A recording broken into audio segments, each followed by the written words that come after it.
I'm Aggie Mizuko with Las Perlas del Mar News. I'm here today in conversation with May Louie, an anti-racism activist and educator, feminist macro thinker, and self-described troublemaker. Welcome, May, to our program. Hi, nice to be here. I wanted to begin our discussion today by asking you to provide our viewers with a brief description of your background and how you have come to identify yourself. Sure. I'm mixed race. I have one Chinese parent and one parent who is Romanian Jewish, but born in Canada. So I identify as mixed race. I'm very light-skinned, so I have white privilege. Your experience with feminism, specifically. Sure. I mean, after sort of studying that one course and sort of having sort of my mind expanded, I then just started to buy books and read, and went to various workplaces that were operating from a feminist perspective and understanding how that works at the operational level of running our lives and doing our lives.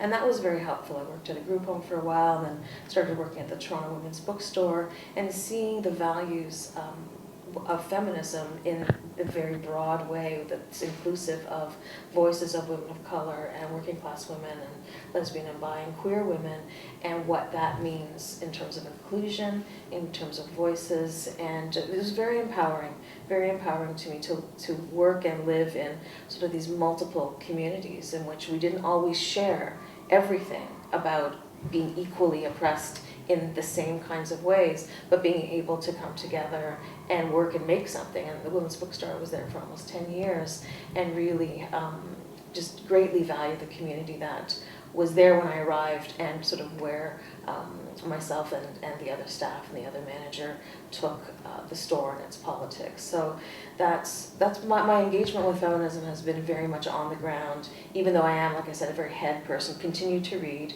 I enjoy reading theory just for fun as I'm going to sleep. When you were talking about your evolution in terms of key readings that you did, you came more from a theoretical perspective, but sometimes we have other influences, so obviously our own lived experiences. And some of them are less obvious too. We're influenced by our mothers and our friends and the media. Mm-hmm. And there's a sort of internal processing that happens, and some of it is conscious and some of it isn't. Can you speak a little bit about that kind of intrinsic journey that we take? Sure. I mean, I think there's the old, the personal is political, piece, mm-hmm. and the recognition that, something happens to me and it happens to other women, that it's not just about me, and that there's something systemic in society. And I think my experiences of sexist oppression specifically have been mediated by my other privileges.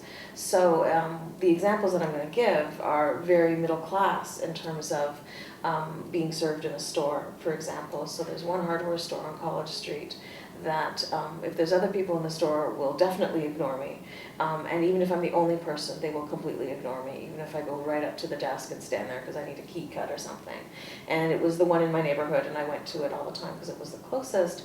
But I really sort of felt this, and it's all male staff, of course, and I just really felt this is invisibility. But like I said, that's a very privileged example of sexist oppression, just because there's many worse kinds of oppression that women face. Sexual harassment on the job that they can't quit because they need to keep that job, for example, that I've not experienced. And I've also felt, confident because of my privilege that if I experienced that, I would leave that job and simply, find something else and have that, confidence of reality that I could deal with that. And so as women, how do you think we need to share our power?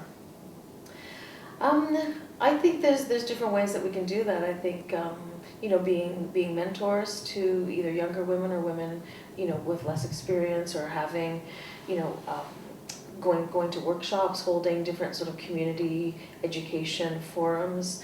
I think just doing leadership in different ways when we're in leadership positions. I don't think we can escape the reality of how hierarchies can work in certain organizations, but we can definitely change how we do I guess how we do support as well in terms of being a feminist manager, which I've been in 2 different jobs. And so what are some of the critical shifts in consciousness that you think need to happen in order to create positive social and political change? I think it's important for everyone to look at and examine on an ongoing basis the privileges and spaces that they occupy and work to be in alliance and to be an ally with others. I think that real social change will happen when more and more people get on a project like that in wherever they are. We all hold privilege, we all hold places of marginality, and if we're all engaged in a sincere, wholehearted way on a personal level to recognize that, just because I will never be stopped by the police at 2 a.m. for driving a car because I'm not a young black man, that doesn't mean that doesn't matter to me a great deal, that happens, that's unjust and it needs to stop. Violence against First Nations people, homeless people, again, my privilege sort of buffers me from those sorts of pieces, and we must get engaged with places that are perhaps uncomfortable because we hold privilege and we're not used to, places to engage, always taking direction from people that are in those spaces, and just rethinking what we all learned about how power works, and that the world works in this way, and we're sort of powerless to change that because that's absolutely not true. And so do you think that in Canada there's a certain level of complacency? I think complacency is the word. I think there's issues of Ward Churchill, who's a sort of radical professor in Colorado, who writes a lot of about First Nations issues and is involved in the American Indian movement, talks about the politics of the comfort zone, that people go to protests and they wave signs around and then they go home. And it's sort of this prescribed route, and it's all been approved by the state, and the police just stand back and don't interfere because why would they? Because they know that this isn't going to be anything that actually challenges the instruments of the state. And when you do try to or do challenge the state, it comes back at you extremely forcefully and violently. And any time that you're doing something that the state approves of, even though it makes you feel good to go and listen to people chanting and shout and then go home, you're actually not doing anything. Well, I want to thank you very much, May, for a thought-provoking discussion today. I think that we've started the discussion, brought up some very important key points to look to in terms of the world and in terms of our own introspection. And we invite viewers to keep the discussion going and to provide us with feedback on what their thoughts are on feminism and its role today.